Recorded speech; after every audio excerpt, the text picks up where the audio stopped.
Hey, it's Christine from Storyworthy. Today on the show, rock journalist and producer David Wild talks about personal stories between him and Prince.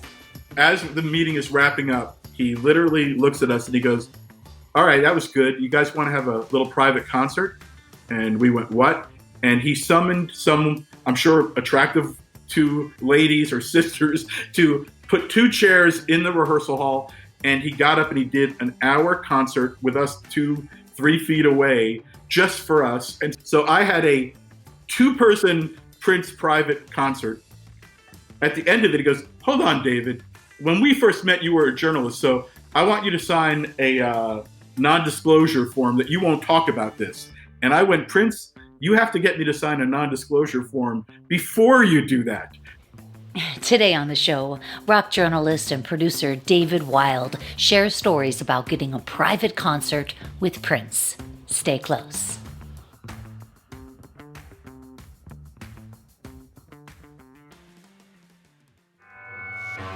Hi, this is David Wild, and you're listening to Storyworthy.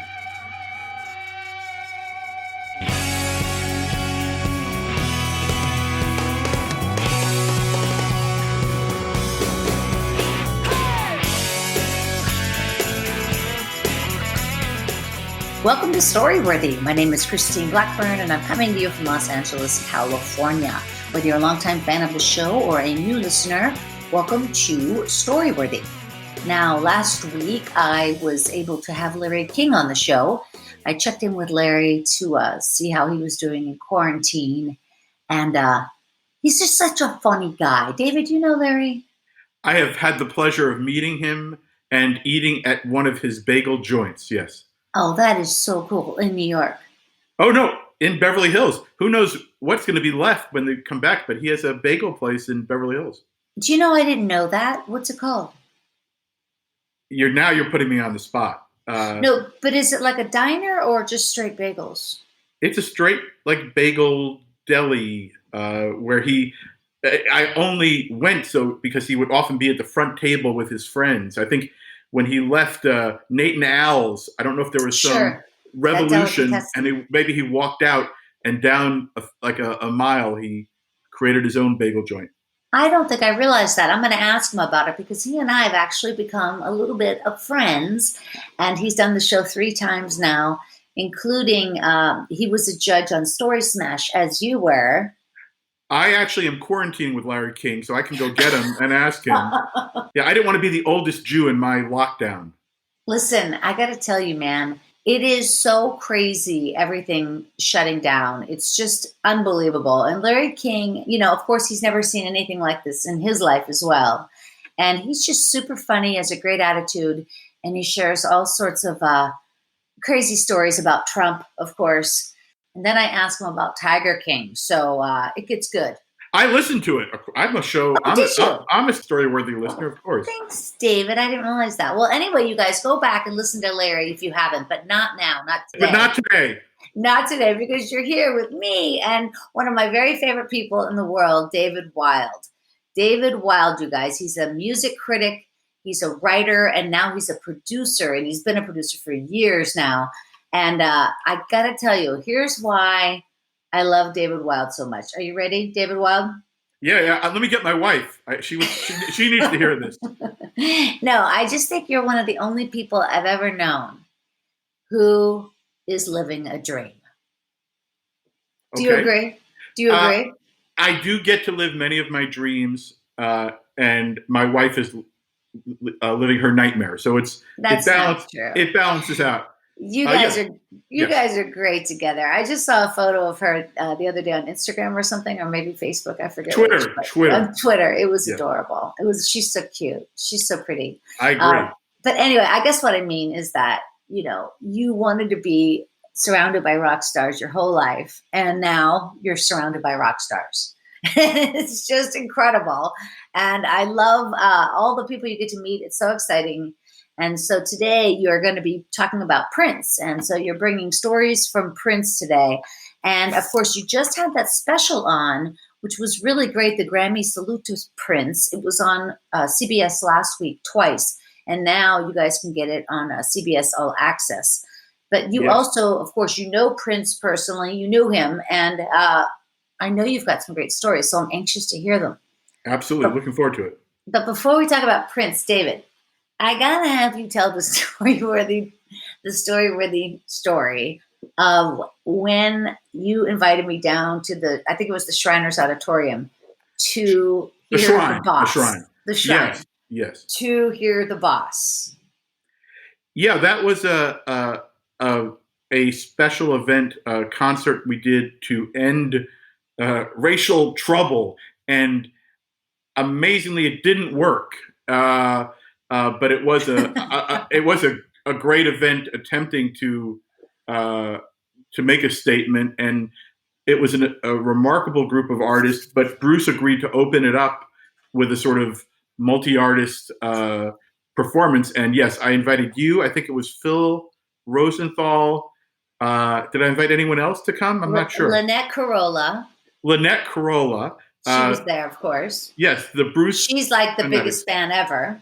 Right, and didn't Bruce walk down from the stage and whisk her away? And I don't think she's never been seen again. Here's the thing: I'm sitting right beside Lynette Carolla, and the boss is honestly 6 feet in front of me. Is Bruce Springsteen.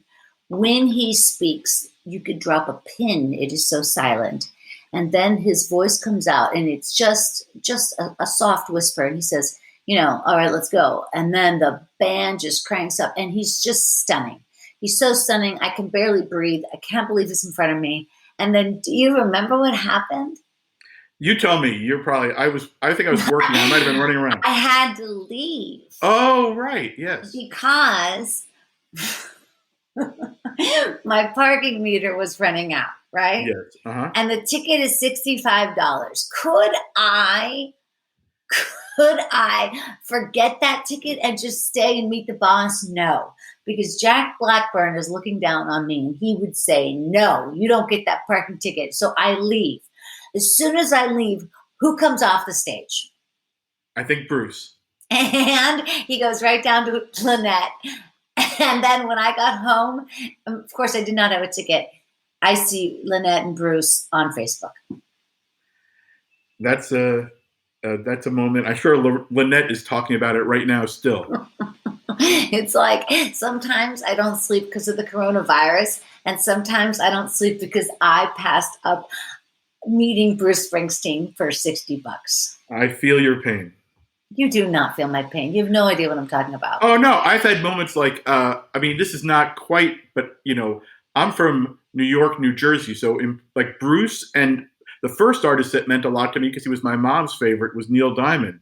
And Yeah. I found myself knowing Neil and working with Neil. And there was one time I'll never forget where my wife and I, when our kids were little, went down to the House of Blues it was his birthday, and he invited us to sit at his table, and it was Super Diamond, the band Super Diamond, and Jack Black, and some others. And Neil at like 10 o'clock said to me, he goes, don't go anywhere. I'm going to get on stage and jam with Super Diamond, the tribute band. And I was like, this is great. And my wife goes, sorry, Neil, we have a babysitter. I told her we'd be home by 11, so we're going to leave. And in the age of Uber, I would have said, bye, and taken an Uber, but also trying not to be a bad dad. I left. And a lot of pressure there. And I'm still mad at her. Still mad. And you still talk about that. Well, we do. Yeah, we talk about there's a lot of issues, frankly. Now listen, what could possibly be the discrepancy about Larry? No, I think there's a certain, love triangle with Larry staying in the house during this pandemic. There's no problem. He's single, and let's face it, David, you're rich, but you ain't that rich. You know what I'm saying? I know Prince, but I'm not a king. Do you know, I got the pleasure to interview Sugar Ray Leonard. And then I actually went on to get to know him a little bit because we were working on this podcast together that did not come to fruition. It was called The Fight of Your Life with Sugar Ray Leonard. It was a damn good idea. If you called it Foxy Boxing with Sugar Ray Leonard, it would still be on. Anyway, one day we were talking, and he was talking about wealth, and he said something about, "Oh yeah, I got a nice house, Christine. but you should see the house up the street. And it was some NBA player that I don't know, but he was like, now that's a house. Yeah, no, it's funny, like living in LA, you get really aware of that sort of thing. Where do you live? I'm not saying. Malibu. No. Hills. Okay. The hill. Hills. Okay, the hill. Okay. There's a lot of hills, so it's vague. It's vague enough. Now, the last time you came on Storyworthy, you talked about Van Morrison in truly one of the most interesting stories I've ever heard about a rock star. And it was just basically the way he avoided being interviewed. Yes. He was always running away from me. And I love him for it.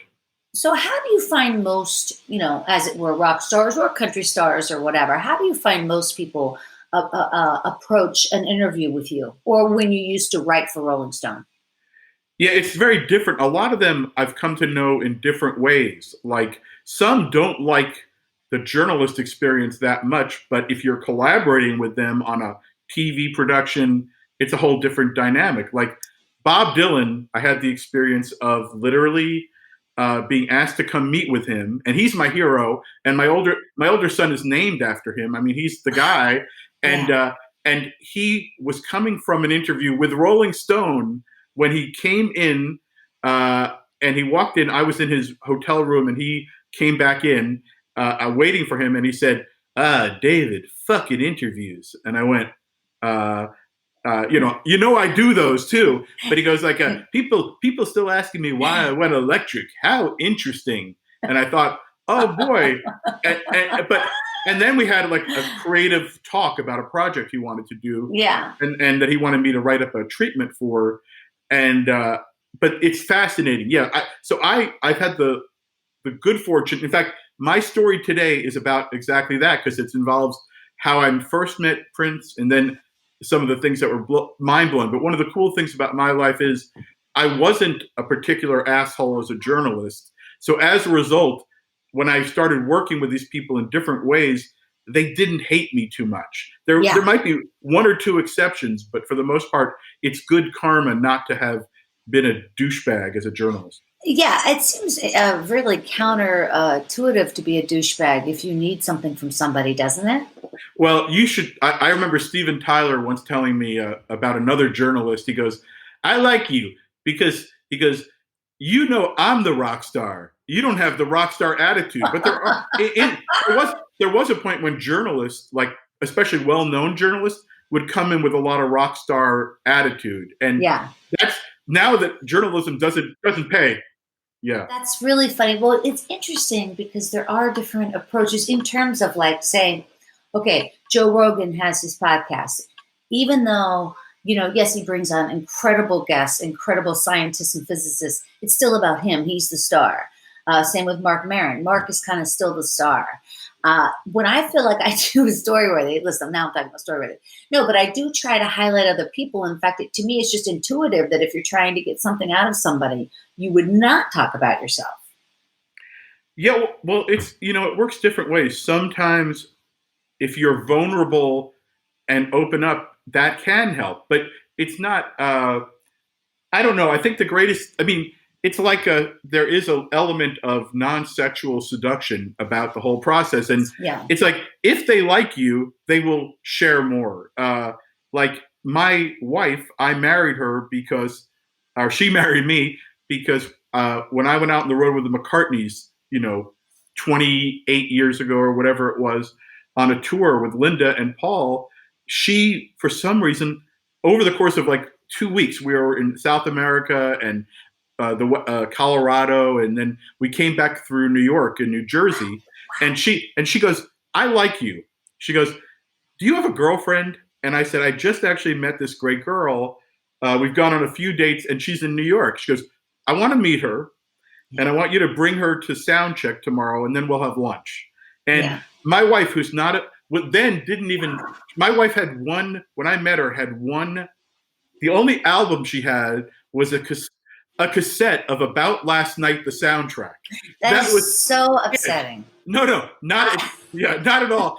Now she's a music scholar, like good to some degree. But Linda then said at the end of that lunch, she said, "Do do you think I know? She pulled me aside. She goes, do you think I know about marriage? And I'm like, yeah, you have a good one, unlike my parents. And she goes, marry that girl right away. And I did. And I owe Linda McCartney a lot of credit. It's an unbelievable story. It really is. And that's Linda not the story. I know, but just that little, I knew that about you, that Linda McCartney introduced you to your wife. I mean, essentially, she did, but she secured the deal. Yes. She's the one who told you. And of course you took her advice. And I'm just saying, I can't believe your first child wasn't named Stella. No? Well, he's a boy, so that would have been awkward. Well, it would have been, but still, Yeah. Anyway, listen, I'm so excited to hear your story. And I do have one more question for you before we get to your story. Why did you stop doing Adam Carolla's show? I've never spoken about it, and it's not, Adam and I have communicated, and it's not like we don't, and but I think, I hope that as of November 4th or whatever, the day after Election Day, my hope is I could return. I just found the political climate, I didn't feel comfortable being on a show with Dinesh D'Souza, and like right-wing pundits who it's too much. And I got into a political argument, a heated discussion, and I actually got, for a day or two, death threats. And I said, and my family said, this is not worth it. Absurd. But that's not Adam, and that's not. No, I know, but show. Still, I like the people. You got to back out. Yeah, it's just like it's not. Yeah, I need to get paid to die, and that was to just. I didn't really. It took the joy out of it right away. Yeah, that's exactly right. It takes the joy out of it. I totally agree. But we're cool. It's just I get it. I just didn't think it was a good venue for me. Trust me, he won't even think twice that anything ever happened. It would never occur to him to think that another person, I mean anybody, would come to his mind in terms of his feelings, their feelings, because he doesn't have that empathy thing. It's just he wouldn't have that. Yeah.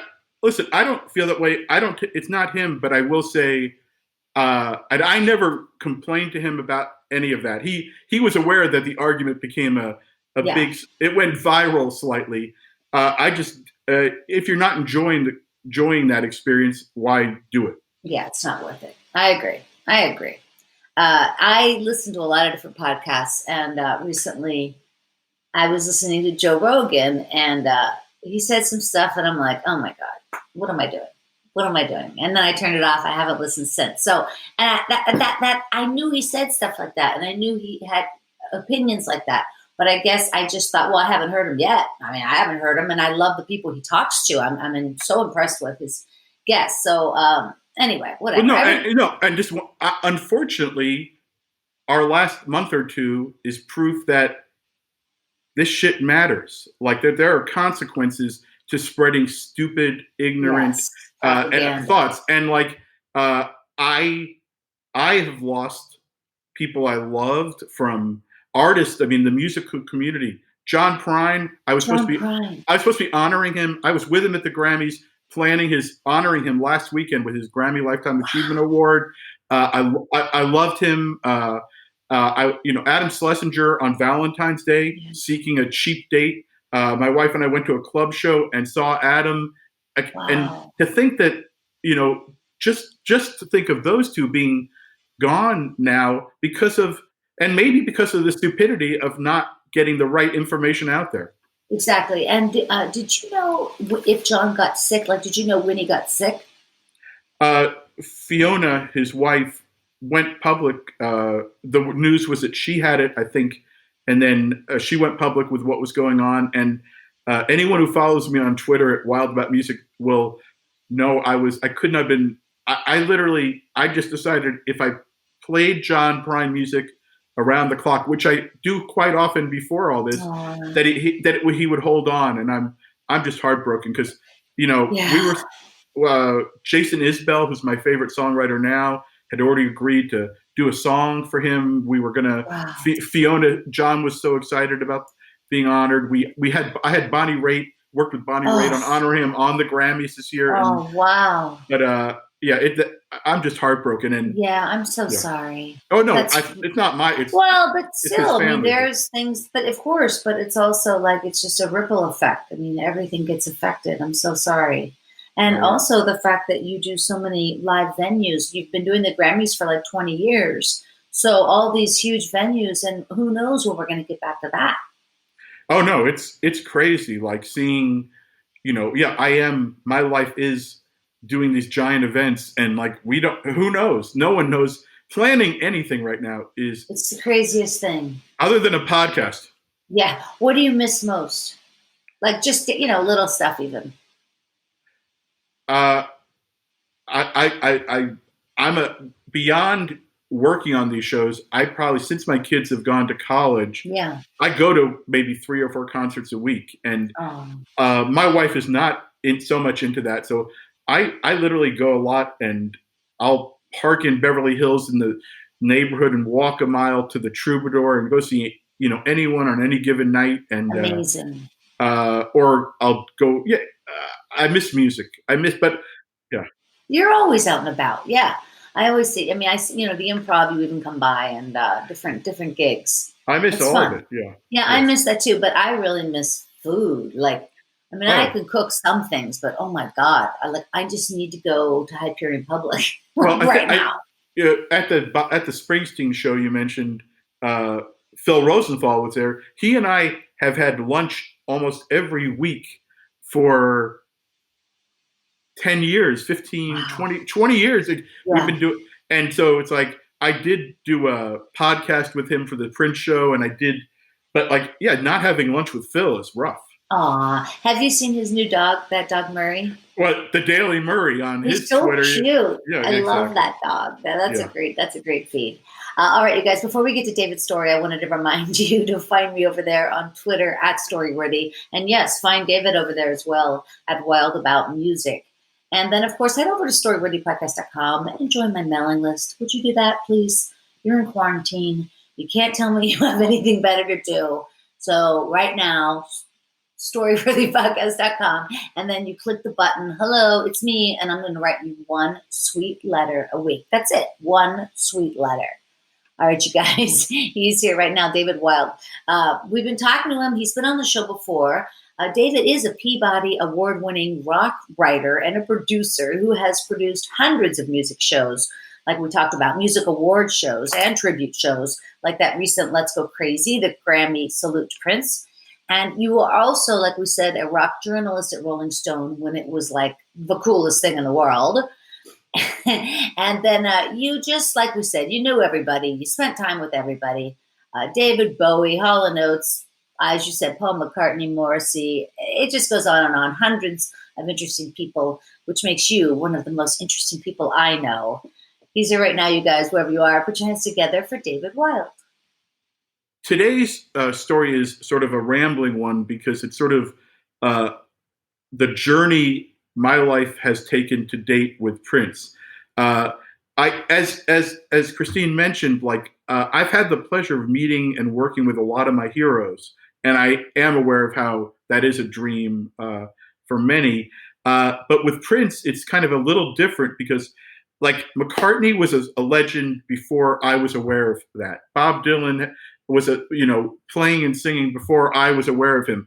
Prince is the superstar that happened in my life. In your generation.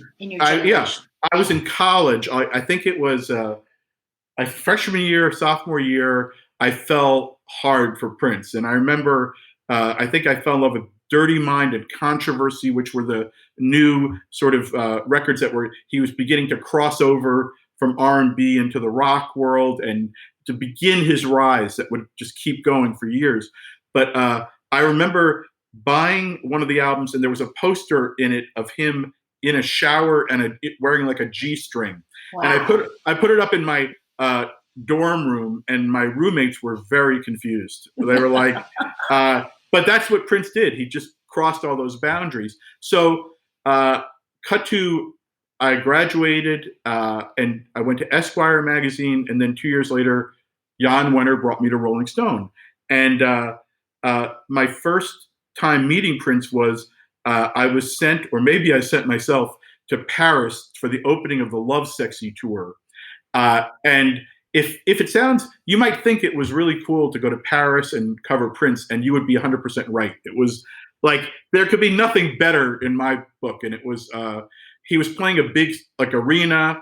And after the first show, someone comes over in that mysterious way. Prince always had like beautiful girls working for him who would just rush up and say, Prince would like to invite you to the after party. So then went to some, and I would love to find out exactly where this was, but my memory is that it was like a little island somewhere in Paris, like in a park.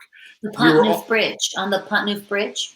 I don't know, but I do remember I was brought over to meet Prince for the first time with Kurt Loder, who had been a Rolling Stone writer, but was now at MTV. And Kurt, super cool guy, much cooler than me. Kurt stepped on Prince's foot. And that meant that that might have cut our conversation short. But as we were walking away, and Prince said, "I'm playing later if you want to come." And this is now like 1 a.m. at 1:30 in Paris.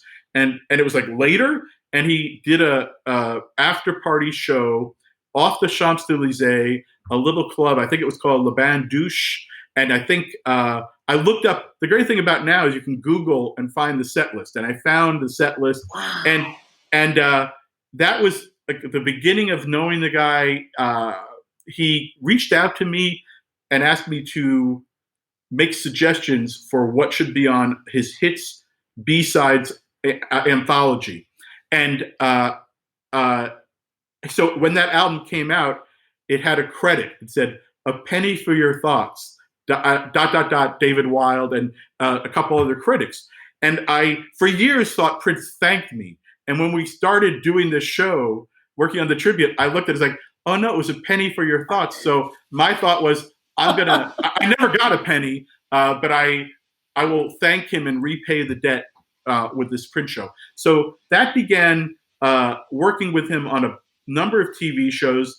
The most interesting one. Wait a second. Could we just back up 1 second? Because I want to know that night in Paris, which, by the way, that city doesn't sleep. So right. It's so cosmopolitan, especially in the summertime. It just seems, first of all, where it sits, the latitude of it, I don't know how you say it, but is very north. And so it stays light in Paris till 10, 11 o'clock at night.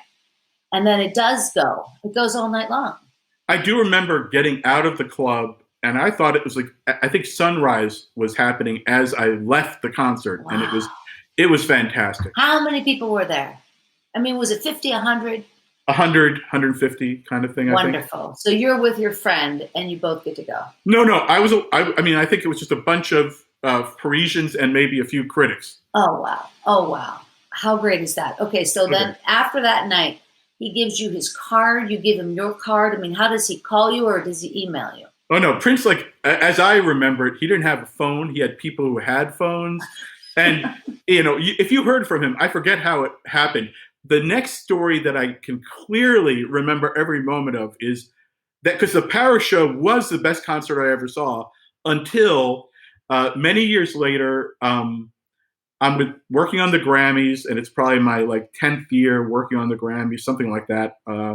And I'm with Ken Ehrlich, the executive producer, and we're in the office, and he goes, "It's Prince." And we're summoned because we had approached him about being on the Grammys, and Ken had reached out, and he goes, "I want to have a meeting.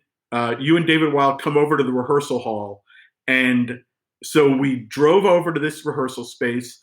We are brought in, and we sit down and have a very fascinating, half an hour, 45-minute meeting where we're creatively talking about what he might do.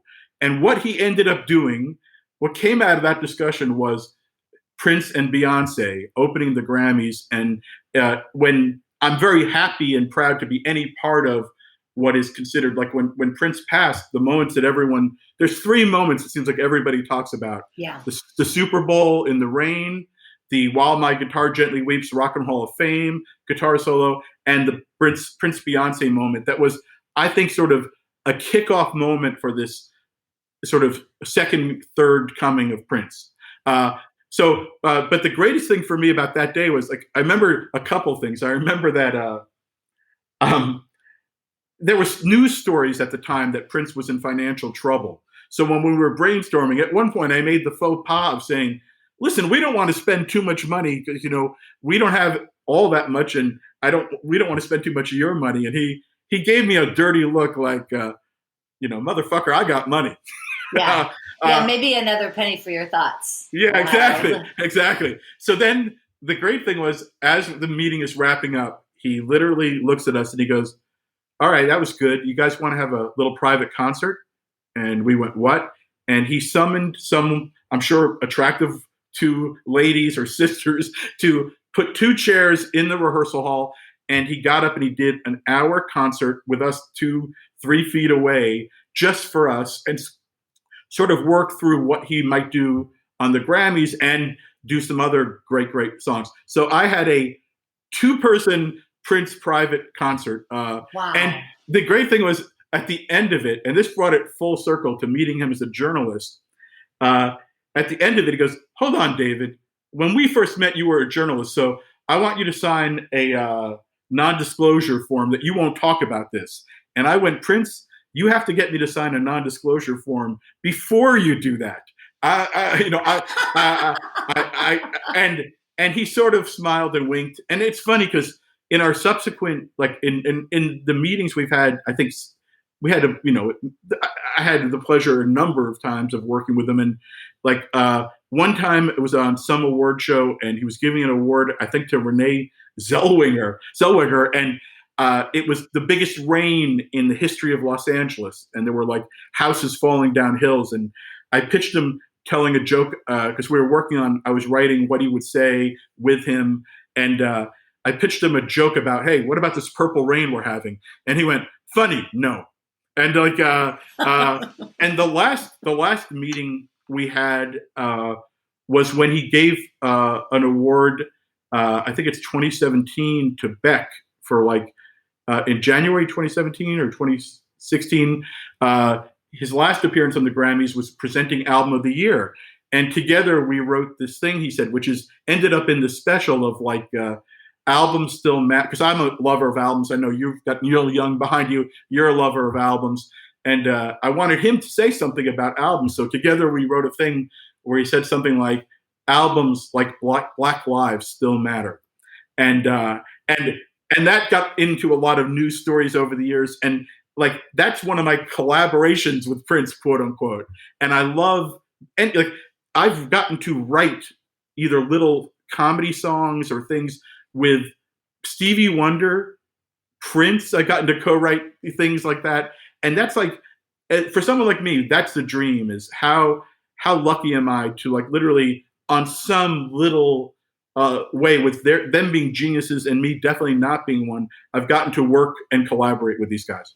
Yeah, but wait a minute, David, you have a tremendous amount of talent because you're able to. Where? Come on, what are you talking about, man? You're able to facilitate all this, and they listen to you, and you're like you're a laid back guy, but you're also a regular dude, but you're also very, very smart. So you're like the perfect blend of like like not a hanger on, but I mean somebody to have around. Do you know what I mean? Like, you're perfect. You're not going to interrupt. You're never going to be a horrible person. You're never going to be a douchebag. You know what I mean? If you could just edit that part, "you're perfect," and send that to my wife. See if that helps.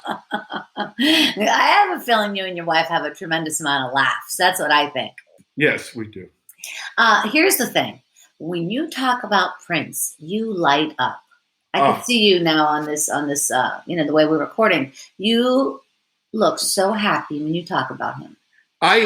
We started working on the show in December, and usually when you work on one of these specials or you write a book about someone, you will burn yourself out on their catalog.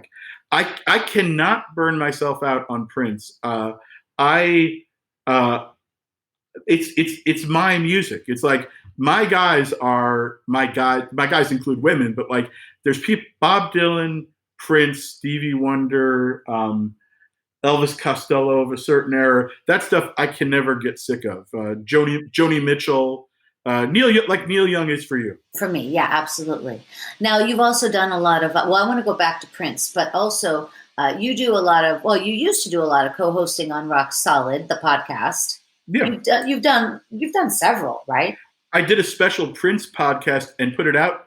Pat Francis, our mutual friend, was nice enough to put it out because I wanted to get the word out there. So Susanna Hoffs, Jimmy Jam, Brad Paisley, who's one of my closest friends, who I needed a guitar god to talk about Prince as a guitar god.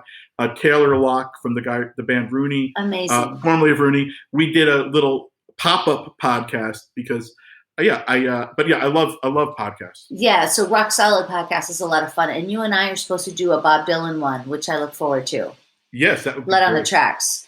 Oh yeah. In a way, I feel like it's all been said about that, but it's still one of my favorite albums of all time. And how about you? Because now you know Bob Dylan. I mean, what is that? I've had the pleasure of meeting him, but no, I don't know if anyone knows Bob Dylan. Although his most recent songs make me feel like I know him. This Murder Most Foul, I feel like I'm in his head at all times now. But I think maybe we should come up with an alternative. We'll just force Pat to do Dan Fogelberg or something else. I know a lot, and you know what's scary there? I know a lot about him. That's why I now next week I sent in a little snippet about Sting. I also was a huge Sting fan, not as much anymore, but that night that I came down to the Shrine, he was also on stage. And so, do you know him then? Do I know what? You know him, Sting. Yeah. And were you ever a fan of his music, the solo stuff? I mean, Police, obviously, but the solo stuff, he was great. Oh yeah, no, I'm a Sting fan, and I'm in that episode too. I called in a song. In fact, I had a meeting with him a couple of years ago, and I discovered a recent song of his that I love. I'll tell you. Well, you have to listen to Pat's podcast because I don't want to undermine the huge commercial value of having me on that podcast. But no, I was actually driving to his house and discovered this song, and I got there and I said, "This is the greatest song," and he went, "You're right." David, that is unbelievable. I mean, just that little story you just said. It's just funny. Look, well, you and I, you're from Jersey. I'm from Pittsburgh. It's all very similar. And, when you say I was just driving to Sting's house and then, it's just cool. It's very cool. And so you just played one song. That's why I dropped the name for that exact reason. I played 2 songs on the podcast. And if he cuts one, he'll be cut. That's what I'm saying. Okay. Anyway, it'll be fun to listen to. So when Prince passed away, obviously it was the biggest shock to you as anyone. I mean, obviously everybody was shocked. Oh yeah, actually, I'm glad you asked that because there's a story about that too. Good. Because I was at a big production company working on a music show when we were in a boardroom having a meeting, and that's when everyone's phones started blowing up with this. Someone died at Paisley Park and all this, and it was just horrible. And I was sitting there just sort of like in a meeting, tearing up, and I got an email or a text, I don't remember, saying, Anderson Cooper wants you to come on tonight to talk about Prince. And my wife, I had already talked to, I walked out of the meeting and told her about Prince, and she said, don't do any television the day someone dies. She goes, I hate when you go on, and talk about someone. It seems terrible to go on right away. Like, you got to let it go for a couple of days. And then after that, I got the note from Anderson Cooper's producer, and I called her back and I said, okay, I'm turning down Anderson Cooper. She goes, no, never turn down Anderson Cooper. Like, she loves Anderson Cooper, as do I. And she said, you goddamn go on Anderson Cooper. And I went on, and the next day they called me back and said, Anderson would like you to come back on. And my wife said, you do it. And then Anderson wasn't the host. He had that substitute host on. Yeah. And my wife was like, you should have walked off. So my wife's moral argument only was very specific to, you'd never do it unless it's Anderson Cooper. Yeah, see, there's some caveats. I feel like there would be a few other people. Who else would you definitely do no matter what? I do what I'm told. You would do Lester Holt, yes. Well, I did once do Brian Williams at the last minute when he was on. I think it was he might have been on MSNBC the first time before he was on. Now he's back. But Yeah. Brian Williams once called me, or they called me at the producers. I was at the Rolling Stone office, and they said, "Can you come talk about the last episode of Seinfeld?" I think it was. Yeah, because you wrote a book about it, didn't you? Yeah. And so I went from the office and drove to the studio and did that. And on air, he made fun of me wearing I'm just wearing a black T-shirt because I didn't know I was going on Brian Williams. But he called me out. So I still for years I didn't watch him, but now I do. Oh, I'm so sorry. I forgive him. See, I didn't know that personal, that personal anecdote about him. A lot of people didn't watch him because of that whole helicopter situation. Oh yeah, lying. No, I'm okay with lying. You don't forget when you were on a helicopter. Like, I don't care how big you are. Like, a helicopter is very specific. Yeah, but you know what? In terms of lying, that lie has. There have been bigger lies. Isn't that the truth? More powerful people. Every day I wake up and I check Twitter, and it's just new horrors every day, and you just can't trump it, as it were. Yes, literally. And everything that's happening is something that you would have said, like, get the fuck out of here, like 6 months ago. Yep. Well, I don't want to say that his name, but I did work with him. I had two. When Bob Dylan had his 30th anniversary concert tribute show at Madison Square Garden, which there's a DVD and an album I wrote liner notes for, where Bob Dylan told me no adjectives. So I had to write notes without adjectives.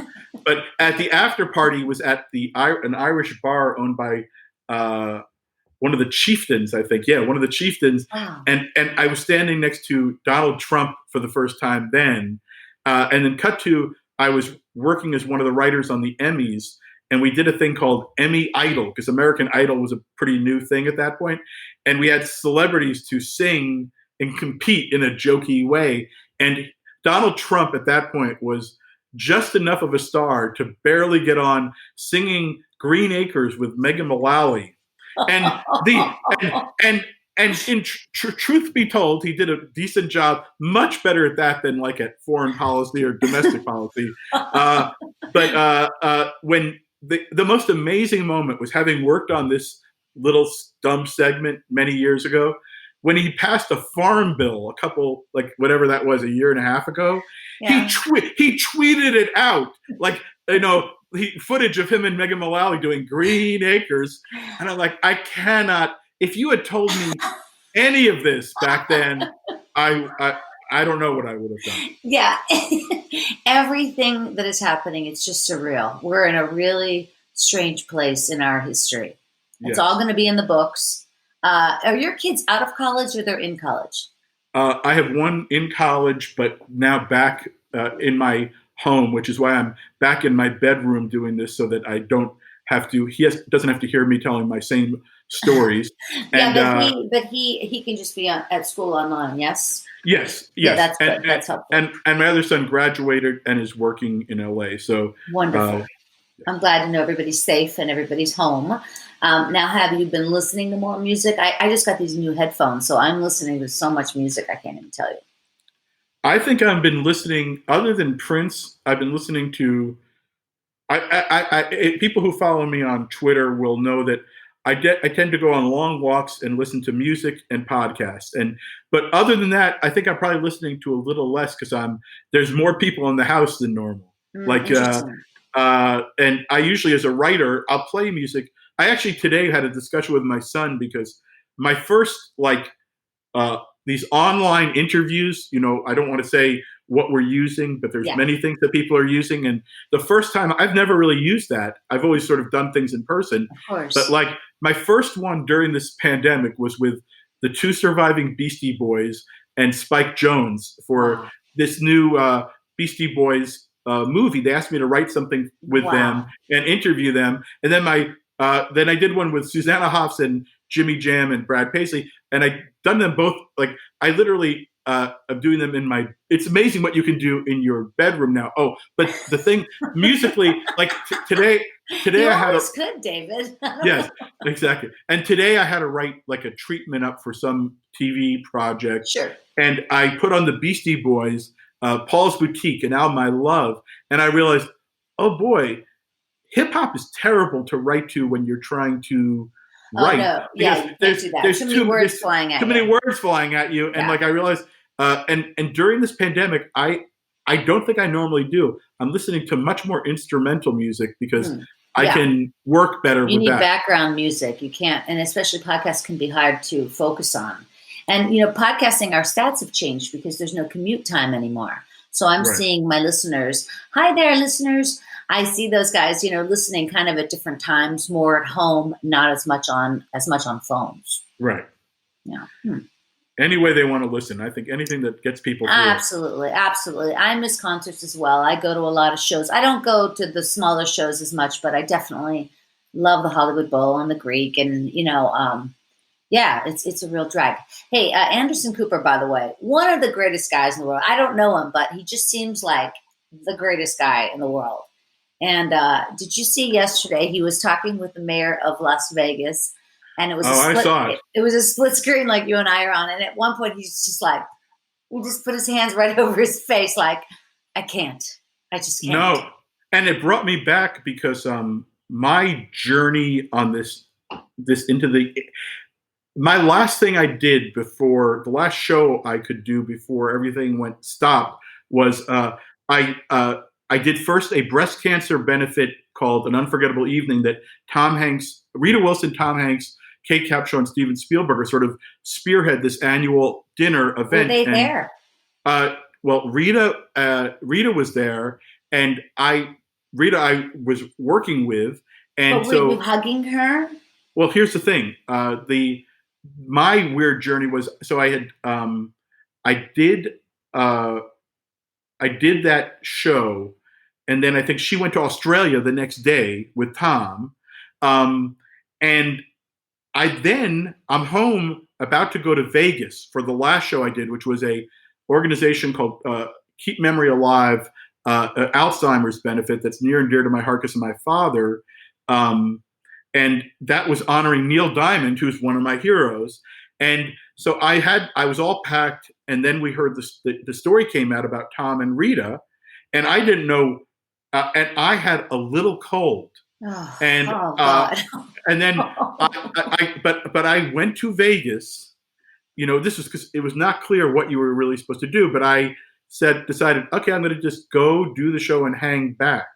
But I got a little sicker as I was there, and I felt achy, and and I went back to my room, and then I came home, and my wife got it. Oh my God! So you guys? Well, we don't know. I haven't been tested. And I'm hoping that we had it. But I'll tell you how bad. At that point, I was so scared that Jimmy Kimmel was the host of this event where Neil Diamond was honored in Vegas, and he said to me, we were talking about how my friend Brad Paisley was going to be on his Millionaire, How to Be a Millionaire show, which is airing right now. But that next week, they were taping the last episode.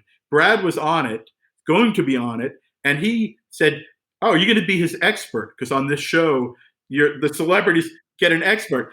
And so then Brad and I discussed it, and Brad goes, yeah, I want you to be my expert.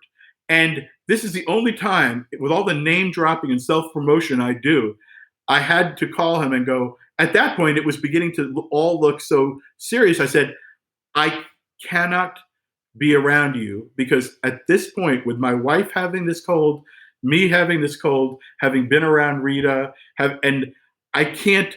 So that's how scary this disease is. Wild has saved perhaps country music. We don't know. Well, and Brad, in the end, Brad stayed home in Nashville and said, I can't fly in and do this because it's not responsible. So that was how serious that was. So that's sort of what got me to finally stay home. Yeah, well, I'm really glad that you did because you are on the road all the time. And so, or if you're not on the road, you're in places where there's a lot of people. Yeah, I am like someone who gets claustrophobic and is always in places that are crowded with people. So but I miss it. Like I miss it. I'm always in New York. I should have been in New York. I work on the upfronts, which are not really happening in New York. They're going to do something. They must be doing something digital, right? Yeah, they'll do something digital. I was supposed to be. So you're still working, essentially, yes? on a number of things, but Brad Paisley and the CMAs. I'm always in Nashville. I completely miss Nashville more than I miss like other cities because it's like a second home. Yeah. Oh wow. Yeah, it's really interesting. Everybody's like on an even playing field. You know. Have you seen some of the concerts at home, and can you recommend any? Like Richard Marx has been doing stuff, and everybody, right? Everyone, it's fun. There's so many of them. Like as a guy from Jersey, I felt connected last night. There was the one that Bruce and other people did from Jersey, and that. Oh yeah, nice. I love all those Jersey people. How fun! Yeah, that's exciting. Good. Yeah. Well, listen, I really appreciate you talking to me today. I mean, this is like, I can't thank you enough because I know you are busy, even though we're quarantined. Actually, I heard we're not quarantined. I heard we're self-isolating. Whatever they say we are. There's a difference. We're bending the curve. That's right. We're bending the curve. That's what matters. Yeah. All right. Listen, David, you're the best. And I want to wish you all the, obviously health and keep working. And I can't wait to get back to concerts and hopefully I'll see you out there somewhere this summer. Wouldn't that be nice? Yes, that would be great. That would be good. Really and there's no tennis. No tennis. Dude, they have zip-tied the courts because they know people like me and my partner, Matt Oswald, will play like no matter what.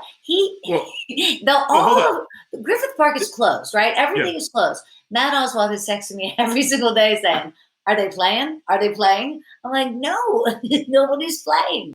All right, you guys, I want to thank again my guest today, David Wild. Thank you so much, friend. Honestly, this is great. My pleasure.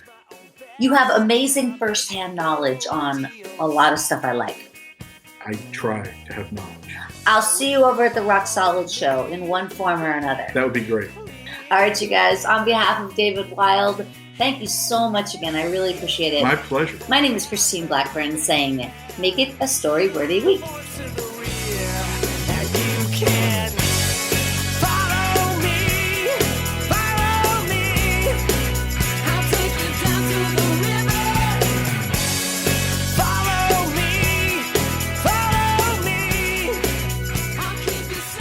Thanks for joining us on the Storyworthy Podcast.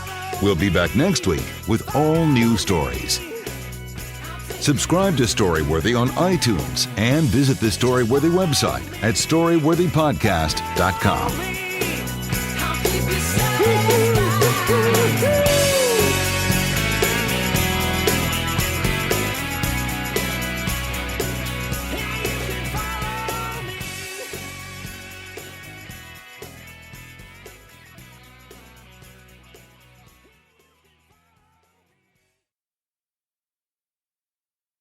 Membership fees apply after free trial. Cancel anytime. Can I be real for a second? That goal you have to exercise and eat better, you really can do it. But nobody is going to do it for you. And nobody has to, because you can do it if you have the right tools and a community that cares about helping you get results. And that's us, Beachbody. It's as convenient as your TV or laptop, but you need to decide that you're worth it. Let us help you succeed. Here's how. Go to beachbody.com to claim your free membership and start feeling great. Drivers who switch and save with Progressive save over $700 on average, and those savings add up. Imagine what you could buy in the future.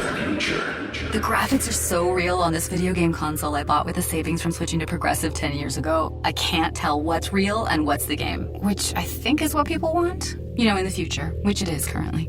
So switch to Progressive and save big, because those savings can add up in the future. Progressive Casualty Insurance Company and Affiliates. National annual average insurance savings by new customer surveyed who saved with Progressive in 2020. Potential savings will vary.